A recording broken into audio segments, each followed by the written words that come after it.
Doctor सहर, आपने बात की है कि गट हेल्थ बहुत अच्छी होनी चाहिए, गट स्ट्रॉन्ग तो मैं स्ट्रॉन्ग, ठीक है। तो मुझे सिर्फ इसमें ये बताएं कि बहुत सारे लोगों का ना प्रॉब्लम होता है कि उनका स्टमक ज़्यादा, एक तो ज़्यादा इनटेक नहीं कर पाता, ज़्यादा फूड खा नहीं सकता, और अगर उन्होंने किसी दिन मतलब जहाँ वो आधी रोटी खाते हैं, एक रोटी खा ली, तो उनका स्टमक फ़ौरन से अपसेट हो जाता है, ठीक है। तो वो बहुत जल्दी जल्दी वॉशरूम जाना स्टार्ट कर देते हैं। तो ये स्टमक हेल्दी कैसे हमें पता चलेगा कि हमारा स्टमक जो है ना वो हेल्दी है और प्रॉपर वर्कआउट कर रहा है? अच्छा, सबसे पहले तो मैं बता दूं कि जितने भी लोगों को गट का या स्टमक का कोई भी प्रॉब्लम होता है और ये जो फीलिंग आपने बताई है, तो सबसे पहले तो आपने अपनी डाइट से ग्लूटेन और डेयरी निकाल देना है, रोटियां खाना छोड़ दें। बहुत स्ट्रॉन्ग सिग्नल मिल गया अल्लाह ताला की तरफ से कि अब ग्लूटेन, गंदम की रोटी हजम नहीं होती है, बल्कि थोड़ी देर के लिए आपने ग्रेन फ्री हो जाना है, किसी भी ग्रेन की रोटी पर नहीं जाना, थोड़ा सा कीटो और थोड़ा सा मीट बेस्ड डाइट की तरफ आपने चले जाना है। अच्छा, होता ये आपके पास 2 या 3 वजहों की वजह से हो सकता है। 30 से 35 साल की उम्र के बाद आपके स्टमक का एसिड नेचुरली कम होना शुरू हो जाता है। उसको ऑगमेंट करने का बड़ा आसान सा तरीका है कि आप 100% organic raw unfiltered Apple cider vinegar with mother, उसके 3 से 4 कतरे नाश्ते से पहले 1 ग्लास में लेना शुरू कर दें, स्ट्रॉ के साथ। मेरी brand holistic wisdom by Sahar Chawla भी है, मेरे ऑर्गेनिक प्रोडक्ट्स भी पूरे पाकिस्तान में सेल होते हैं। मैंने अपना एप्पल साइडर विनेगर भी मैंने ऑर्गेनिक ही लॉन्च किया और इसी व्यू को मद्देनजर रखते हुए लॉन्च किया हुआ है। अदर देन दैट, दूसरा ये जिस चीज़ की वजह से हो सकता है, 3 एक्चुअली चीज़ें हैं। आपके पास लिवर एक डाइजेस्टिव जूस सिक्रीट करता है जिसको बाइल कहा जाता है, जो कि लिवर से सारे टॉक्सिन्स और जहरीले मादे लेकर जाता है और पित्ते में जाके कॉन्सेंट्रेट होता है और वहाँ पे खाने से आने वाले सारे फैट्स को एमल्सिफाई यानी डिटर्जेंट की तरह तोड़ता है, डाइजेस्ट करता है और ठिकाने लगाता है। जिन लोगों के जिस्म में इकरा बाइल की कमी होती है ना, उनको बड़ा भारी फील होता है खा के, क्योंकि फैट डाइजेस्ट नहीं हो रहा होता ना, और फैट वाले खाने और फिर ये चीज़ें उनको बहुत ज़्यादा तंग करती हैं। आपने अपनी डाइट में वो चीज़ें इंक्लूड करनी है यहाँ पे जो बाइल की फ्लो को तेज़ करें, जैसे सेब का सिरका हो गया, जैसे मैंने अभी बताया, अदरक हो गया, मेरा अदरक पाउडर भी अवेलेबल है। जितनी भी कड़वी सब्जियां वो बाइल की फ्लो को रेगुलेट करती हैं। तो अदरक आप कहवे की फॉर्म में भी ले सकते हैं? अदरक आप कहवे की फॉर्म में भी ले सकते हैं। अगर आपको जल्दी इलाज चाहिए तो हमेशा पाउडर की फॉर्म में लेना चाहिए, क्योंकि 1 टीस्पून में उतने, इसीलिए मैंने पाउडर्स लॉन्च किए हैं। 1 टीस्पून में बहुत कॉन्सेंट्रेटेड न्यूट्रिएंट्स होते हैं एज कम्पेयर टू पूरे कप में। करेला पाउडर आप इस्तेमाल कर सकते हैं, आंवले का पाउडर इस्तेमाल कर सकते हैं, सौंजने का पाउडर इस्तेमाल कर सकते हैं। ये सारे के सारे कड़वे पाउडर्स हैं, सारे मेरी brand holistic wisdom by Sahar Chawla के भी दस्तयाब है, पूरे पाकिस्तान में शिपमेंट हो रही है। एक और चीज़ जो इसमें आपके पास हेल्प कर सकती है, आपने लिवर को डिटॉक्स करना होता है। एक चाइनीज़ हर्ब है बड़ी नायाब जो लिवर को डिटॉक्स करने के काम आती है, उसको मिल्क थिसल कहा जाता है। मैंने अपना भी एक प्रोडक्ट मिल्क थिसल के नाम से लॉन्च किया है, जिसमें मैंने लिवर डिटॉक्स और भी चाइनीज़ हर्ब्स लिवर को डिटॉक्स करने की लॉन्च किए हैं। आप वो लेंगे ताकि आपके लिवर से जहरीले मादे भी निकलें, साथ ही जो मैंने सारी हर्ब्स बताई आप वो लेंगे ताकि बाइल की फ्लो रेगुलेट हो।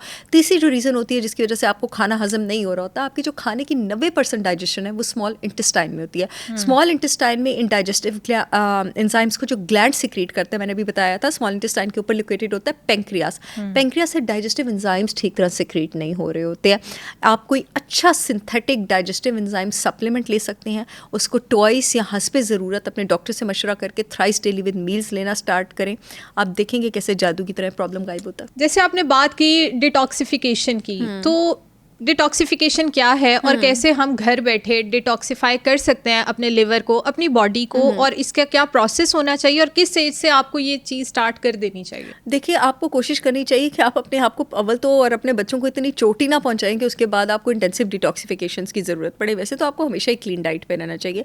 मैंने एक बार इकरा की बात पढ़ी थी, मुझे बड़ी अच्छी लगी, eat like you're a diabetic heart patient with a stroke so that you never become one. ऐसे खाएं जैसे आप डायबिटीज़ के मरीज़ हैं, दिल के मरीज़ हैं और दिमाग के मरीज़ हैं, ताकि आप कभी बन ना जाएं, यानी हमेशा नज़्मो ज़ब्त के ही आप कायल रहें। वैसे भी अभी हम ये रिकॉर्डिंग से भी पहले बात कर रहे थे कि 30-35 साल की उम्र के बाद सेहतमंद रहने के लिए मेहनत करनी पड़ती है।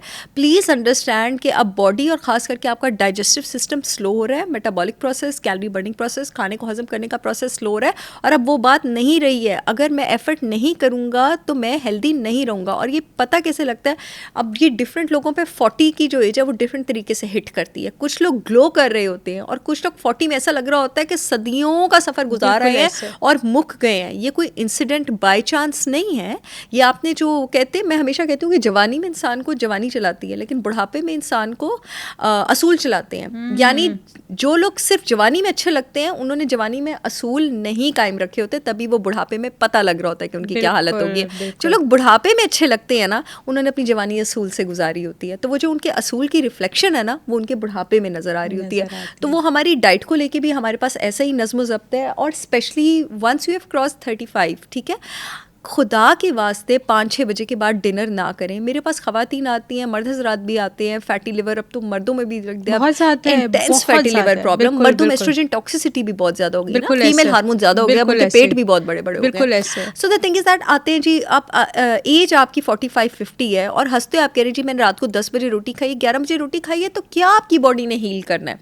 देखिए जी, आप 20s में भी है ना, तो आपका मेटाबॉलिक प्रोसेस 7 साल की उम्र के 7 बजे के बाद 30% स्लो हो जाता है। आप सोचें, आप 40 अबव है और आप रात के 10-10, 11-11 बजे रोटियां खा रही हैं और उसके बाद आप बिस्तर पे लेट रहे हैं। ये तो किसी 20-21 साल के बंदे को भी खट्टे डिकार आना शुरू हो जाए और तेजाबियत होना शुरू हो जाए, तो आप क्या एक्सपेक्ट कर रहे हैं? ठीक है, for God sake everybody who has cross 35, आप डिनर 5-6 बजे कर लें और इस बात पे हंसना छोड़ दें कि 5-6 बजे डिनर होता है। मत हंसें, 5-6 बजे ही डिनर होता है, ठीक है? और आप नाश्ता अपना लेट से लेट करें। मैं हमेशा कहती हूँ कि देखिए जी, you have to earn your breakfast, you have to win your breakfast. और कोई चीज़ इकरा हम कैसे अर्न करते हैं, कैसे विन करते हैं? जब हम उसके लिए मेहनत करते हैं, तगो दो करते हैं। जब तक आप सुबह भूख से तड़प नहीं जाते हैं, डू नॉट ईट। और कोशिश करें कि सुबह आपने थोड़ी बहुत फिजिकल मोबिलिटी की हो, अपने थ्रेशोल्ड को इतना ऊपर लेके जाएं। मैं जब मेरे पास पेशेंट्स आते हैं, मैं उनको कहती हूँ कि उठने के कम से कम 4 घंटे तक आपने नाश्ता नहीं करना। कहते हैं ये तो हम बर्दाश्त ही नहीं कर सकते। ये नॉर्मल नहीं है अगर आप ये बर्दाश्त नहीं कर सकते उठने के बाद 4 घंटे तक की भूख। इसका मतलब है कि आप प्री डायबिटिक हैं, आपकी ब्लड शुगर रेगुलेशन नहीं है, आपके स्ट्रेस हार्मोन सिस्टम अच्छा मैनेज नहीं है। आपकी बॉडी में, आपके स्ट्रेस हार्मोन सिस्टम में इतनी हिम्मत होनी चाहिए कि उठने के बाद 4-5-6 घंटे you don't need to eat anything, even if अगर आपने रात को भी अर्ली डिनर किया था। तो ये सबसे बड़ा डिटॉक्स, इकरा चरना बंद करना है, स्नैकिंग करना छोड़ना है, कम खाना है, 2 या 3 मील्स लेना है, अलॉन्ग विद जो मैंने चीज़ें बताई हैं, gluten, dairy, sugar, vegetable oils और ये GMO प्रोडक्ट्स छोड़ने के साथ साथ सबसे बड़ा क्यों? क्योंकि गट को सुकून करने का, रेस्ट करने का टाइम मिलेगा। अब जब आप कम खाएंगे, आपके गट में गुड बैक्टीरिया भी है, बैड बैक्टीरिया भी है। गुड बैक्टीरिया को भी कम खुराक मिलेगी, लेकिन बैड को भी तो कम मिलेगी ना। थोड़ी देर बाद बैड बैक्टीरिया मरना शुरू हो जाएगा और इसी को आप डिटॉक्स कहते हैं। Then there are different food items जो आप अपनी डाइट में इंक्लूड कर सकते हैं, जो डिटॉक्स में आपका रोल प्ले करते हैं। जैसे मैंने अभी अपनी लिवर डिटॉक्स हर्ब की बात की है, जिंजर आपके पास एक डिटॉक्स, जिंजर पाउडर एक आइटम है, टर्मरिक हर्ब आपके पास एक डिटॉक्स आइटम है, वो भी मेरे पास अवेलेबल है। एप्पल साइडर विनेगर आपको डिटॉक्स में हेल्प करता है, मोरिंगा, आमला, करेला पाउडर, ये सारे ग्रीन पाउडर्स जो मैंने आपको बताया मेरी ब्रांड के भी अवेलेबल है, ये सब आपको डिटॉक्स में हेल्प करते हैं। तो जब when you will eat less, take the good green powders, stress free life बहुत ज़रूरी है। फिजिकल मोबिलिटी आप अपनी अच्छी रखेंगे, जल्दी सोएंगे, सुबह जल्दी उठेंगे, बॉडी जाएगी डिटॉक्स की